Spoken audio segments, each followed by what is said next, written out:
আমি আমার বয়সে 15 দিনের বৃষ্টি দেখেছি, 10 দিনের বৃষ্টিও দেখেছি, 7 দিনের বৃষ্টিও দেখেছি, কিন্তু আমি বিরিঞ্চি হাঙ্কারের ভিতরে পানি আটকে থাকতে দেখিনি। কবিরাজ বাড়ি, জমদ্দার বাড়ি, দুদুমিয়া সদাগর বাড়ি, চেয়ারম্যান বাড়ি, আব্দুল খন্দকার বাড়ি, আলী আকবর বাড়ি, বেবি স্টুডিওদের বাড়ি, সাদমিয়ার কলোনি, খাসের বাড়ি, বড় বাড়ির কিছু অংশ, এসব জায়গায় পানি থাকতে দেখিনি। কেন দেখিনি? ব্রিটিশরা পানি যাওয়ার একটা সিস্টেম করে গিয়েছিলেন গোল্লার ভিতরে, বিরিঞ্চি হাঙ্কারের গোল্লার ভিতরে পানি যাওয়ার সিস্টেম করে গিয়েছিলেন। ইভেন খাসের বাড়ি, বড় বাড়ির যে জায়গাগুলো আছে পানি যাওয়ার, সেটা রাস্তা ব্রিটিশরা করে গিয়েছিলেন, কিন্তু আজকে সেটা বন্ধ করে দেওয়া হয়েছে মাটি দিয়ে। এটা অত্যন্ত দুঃখজনক বিষয়। বিরিঞ্চি হাঙ্কারের গোল্লার ভিতরে যে বাড়িগুলো আছে, এই বাড়িগুলোর পানি যেত এই যে বিরিঞ্চি হাঙ্কারের নিচ দিয়ে সোজা এই যে সোনাপুরের যে গাঙ্গে গিয়ে, ধানেশগুঞ্জা বাড়ির পাশে ওই গাঙ্গে গিয়ে পড়তো।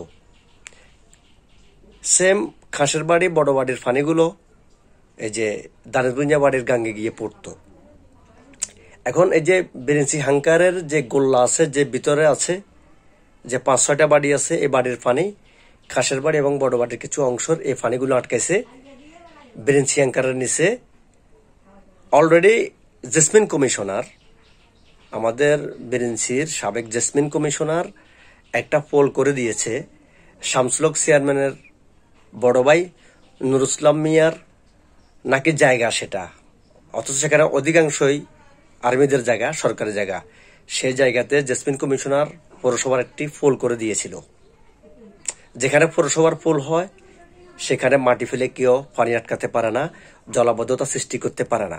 অথচ সেই পোলের মানে পানি যাওয়ার রাস্তা, সেই পোলের ভিতরেই মাটি ফেলে নুরুল মিয়ার ছেলে সুমনে পানি বন্ধ করে দিয়েছে। এটা অত্যন্ত দুঃখজনক বিষয়। অথচ শত শত মানুষ আমরা এখন কষ্ট করতেছি, আমাদের বাড়িতে পানি, উঠোনে পানি, রাস্তায় পানি। কি আমরা কি এতটাই কাপুরুষ হয়ে গেছি? ছি! একটা ছেলে বা 5 থেকে 6 জন লোক পানি আটকেছে, অর্থাৎ বিরিঞ্চি হাঙ্কারের নিচ থেকে এই যে ধানেশগুঞ্জা বাড়ির গাং পর্যন্ত খুব জোরে 5 থেকে 6 জনে পানি আটকেছে। তাদেরকে কি আমরা কিছু করতে পারবো না? আসুন না আমরা একত্রিত হই। আমরা একত্রিত হয়ে তারা যে পানি আটকেছে, আমরা পানি যাওয়ার রাস্তা পরিষ্কার করে ফেলি এবং কি আমরা পৌরসভায় গিয়ে অলরেডি সেটা ড্রেন করে ফেলবো।